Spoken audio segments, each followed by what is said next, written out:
What if a person who has ADHD is actually a real player inside this video game that we call life, and everyone who doesn't have ADHD is actually an NPC? I know you're looking at me right now with a puzzled expression. Jack's lost his motherfudging mind. Let me show you your puzzled expression. See, you can see yourself, can't you? Well, some of you probably can. That was called a black mirror, which is ironic because this sounds like a lot of my theories, like it comes straight from the pages of the script book for the Black Mirror TV series, because I'm about to tell you, lucky people, why I think there is a possibility that this world that we inhabit could contain NPCs. NPCs? What's that? NPCs means non-playable character, like in a video game. And this life that we actually live is a video game. It looks bloody real, doesn't it? And it feels extra real. But what is real? This isn't real. What is real? How do you define real? If you're talking about what you can feel, what you can smell, what you can taste and see, then real is simply electrical signals interpreted by your brain. How do you define real? And how would you be able to tell the difference between what is real and what isn't? You're not special. You don't have divine knowledge and power to differentiate between the two, do you? I mean, I do, but you don't. You're just a normal human pleb, whereas me, I'm enlightened. So how can you tell me whether someone is real or not? How can you know that someone isn't a non-playable character? And so, like a motherfudging noir PI, I went on to investigate whether this simulation, this metaverse that we live inside, this video game that we call life, contains NPCs. And if ADHD is the key to finding out the truth about this hyperactive theory, and you won't believe where it led me. In the UK, about 1.5 million adults have ADHD, they reckon, but only 120,000 are formally diagnosed. The population of the UK is 67.22 million, which means that if my theory is correct, that 2.2% of the UK's population are real players, meaning that 97.8% of the population are actually NPCs. That's more terrifying than a new movie starring James Corden. Ew! Which is about as similar as when a member of the public tries to talk to me.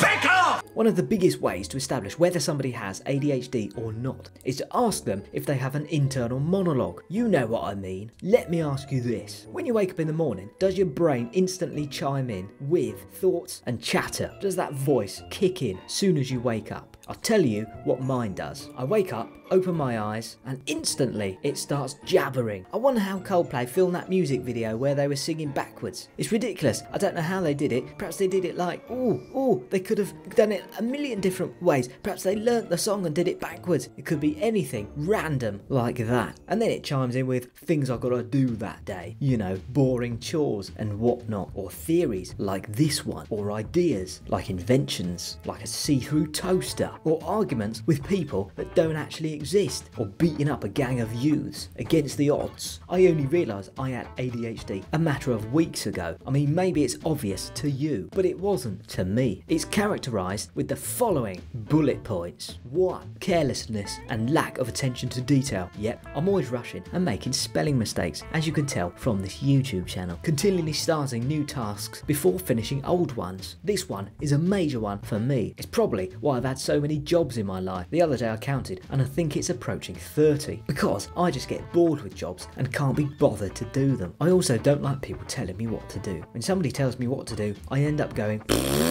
and pissing off. And yes, I used to be bloody impulsive, which is probably why I'm still paying off the debts that I accrued from my 20s, because I was constantly switching jobs, starting businesses, starting this, starting that, starting a book, starting a YouTube channel, starting this, starting that, quitting it, moving on, next.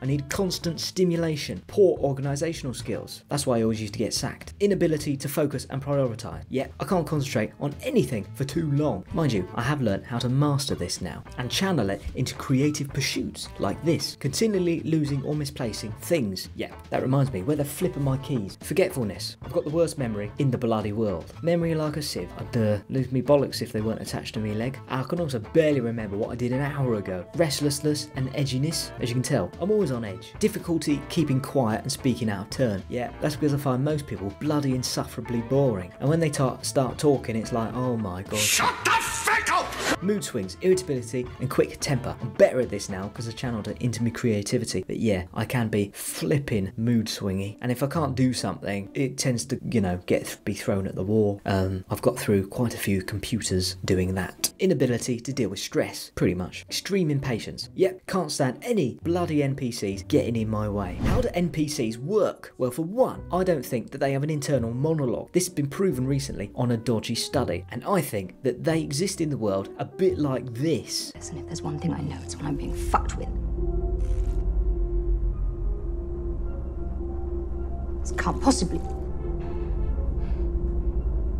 That they have pre-programmed speech, like AI system, that tells them what to say. Is this how an NPC speaks and acts? Have you ever wondered why, when you speak to somebody who you presume to be an NPC, you ask them about a theory, like, say, the simulation theory? They go quiet, and after a short while, change the subject. This is either because they're not comfortable with their worldview being changed, which I understand, or they're an NPC and cannot physically or mentally entertain the idea. Their mind diverts and tries to divert us at the same time. Bit like the Truman Show. It wants to keep you in the game and from realising that it is a game. What if the real player, i.e. the player playing as you, the person above this reality and controlling you, that when it thinks, we feel those thoughts, and your thoughts are their thoughts. That's what we sometimes call a gut feeling, or maybe even intrusive thoughts. When I play a VR video game, I am playing through the character in front of me. But if technology progresses to the stage where we can upload our minds to the computer, then we can upload our mind into the character. Then, when I think, it feels or thinks those same thoughts. And what I've realised is I get a better vibe from people that I think are real players.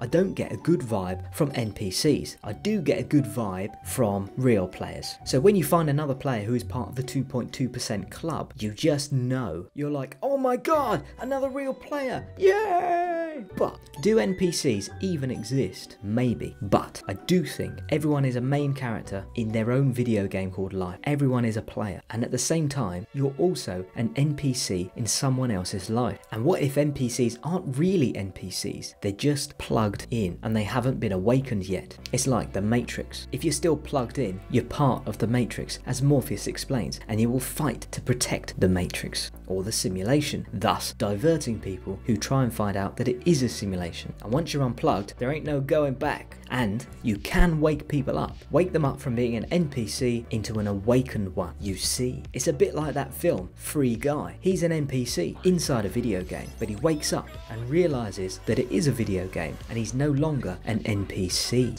This world, it's a video game. You're not real.